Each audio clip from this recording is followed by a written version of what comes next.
चमचमीत असा अंडा मसाला वाटण करून घेणार आहोत। लसूण, आलं, मिरची आणि कोथिंबीरची पाणी न घालता जाडसर वाटण करून घ्यायचं आहे। कढईत मी तेल घातले, कांदे परतून घ्यायचे आहेत, टोमॅटो घातलेत, मीठ घालायचं आहे थोडंसं आणि एक 5 मिनिटाची वाफ काढून टोमॅटोची साल आपण काढून घेणार आहोत।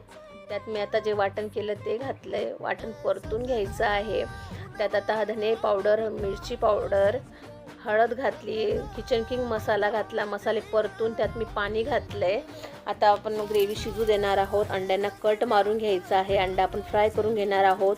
अंड्यांमध्ये मिरची पावडर, हळद, चिमूटभर मीठ, दोघं साईडने अंडे अगदी फ्राय करून घ्यायचे आहेत। आता ग्रेव्हीमध्ये मी अंडे घातलेत आणि कमी गॅस करून अगदी 5 ते 6 मिनटं अंड्यांना आपण शिजू देणार आहोत। वरून कोथिंबीर घातली आहे। अंडा मसाला आपला तयार झालेला आहे। रेसिपी आवडली असेल तर लाईक, सबस्क्राईब नक्की करा।